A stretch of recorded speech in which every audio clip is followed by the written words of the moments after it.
Bonjour à tous, aujourd'hui voici la deuxième partie de ces vidéos dédiées aux flibustiers. Après son expédition au Mexique, William Walker, dont nous avions fait la connaissance dans la vidéo précédente, était célèbre aux États-Unis.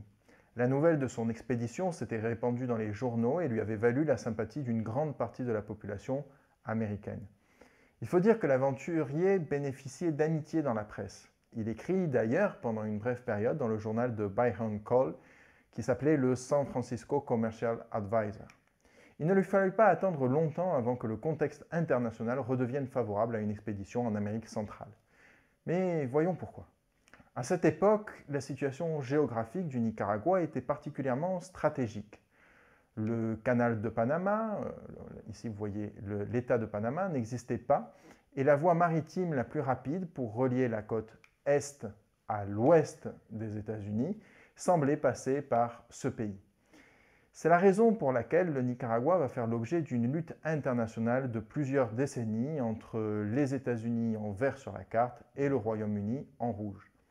D'abord, l'Angleterre établit un protectorat sur le royaume Miskito, un peuple indien situé sur la côte atlantique du Nicaragua. En 1848, alors que les États-Unis sont en guerre contre le Mexique, les Anglais en profitent pour étendre leur influence vers le port de San Juan del Norte, qu'ils nomment Greytown. Le Royaume-Uni avait prévu que Greytown, ou San Juan del Norte, serait la porte d'entrée du futur canal transocéanique en raison de sa situation géographique, à l'embouchure du fleuve San Juan. Le pays européen était à cette époque la principale puissance économique et militaire du monde. C'est pourquoi les États-Unis ne purent pas intervenir immédiatement et tentèrent d'éviter une confrontation directe. Malgré ce, entre 1848 et 1850, de nombreux incidents opposèrent la marine anglaise aux États-Unis pour le contrôle des îles proches des côtes honduriennes et nicaraguayennes. En avril 1850, pour éviter la guerre, les deux puissances signent le traité de Clayton-Bulwer qui garantit la neutralité et la libre circulation des hommes et marchandises traversant le Nicaragua en cas de construction d'un canal transocéanique. Cependant, les relations restent tendues entre les deux puissances entre 1850 et 1853. Mais malgré tout, le fragile équilibre régional est maintenu. Étonnamment, c'est un événement très éloigné du Nicaragua qui changea la donne. En effet, de 1853 à 1856, le Royaume-Uni participe à la guerre de Crimée. Durant cette période, le pays ne pouvait pas mobiliser sa puissante armée navale pour défendre les côtes nicaraguayennes.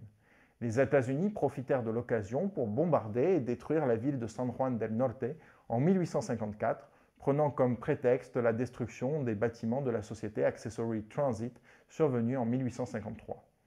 Si les États-Unis ne pouvaient pas intervenir directement dans le pays avec leur infanterie en raison du traité de 1850, tout affaiblissement des forces pro-britanniques au Nicaragua pouvait servir les intérêts américains. Bref, le Nicaragua était l'objet d'une sorte de guerre froide avant l'heure entre Américains et Britanniques.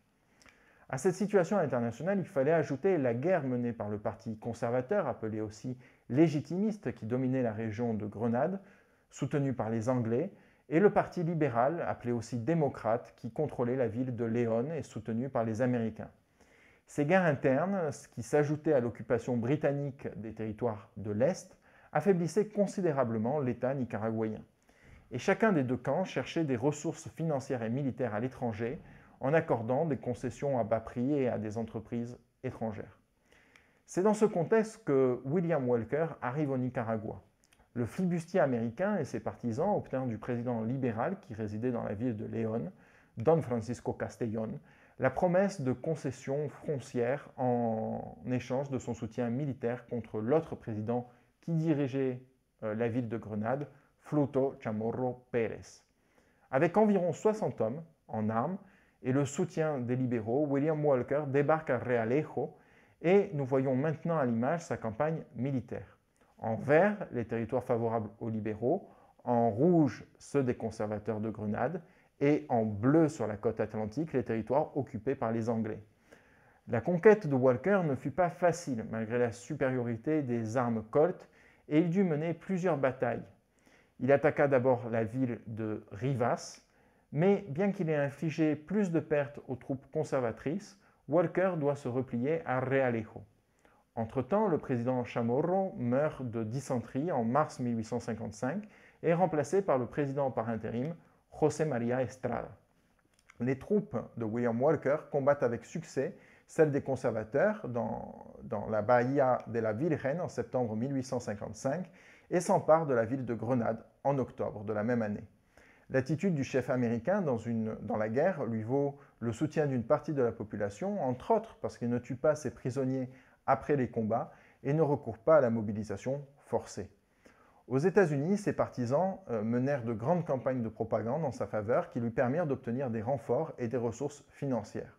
En revanche, les pays voisins étaient très inquiets de la tournure prise par les événements, et notamment lorsque Walker fut élu président du pays en 1856 lors d'élections irrégulières. Les gouvernements du Honduras, du Salvador et du Guatemala conviennent donc d'attaquer ensemble le nouveau régime nicaraguayen. Le Royaume-Uni, qui ne souhaitait pas de cette présence états-unienne au Nicaragua, soutint l'Alliance des pays d'Amérique centrale et envoya des armes à la coalition. Face à de telles pressions, les armées de Walker ne purent résister et sont contraintes de fuir le pays début 1857. Walker tentera à 2 autres reprises de s'emparer du Nicaragua, mais les Britanniques aidèrent les pays d'Amérique centrale à empêcher une nouvelle invasion. Walker est emprisonné et fusillé lors de sa 3e expédition au Nicaragua en 1860.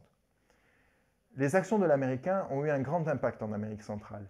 Ces mesures, telles que l'établissement de l'anglais comme langue officielle du Nicaragua, la restauration de l'esclavage et l'arrivée massive de flibustiers qui n'avaient aucun fond culturel commun avec les habitants, ont provoqué un fort sentiment anti-américain dans cette région.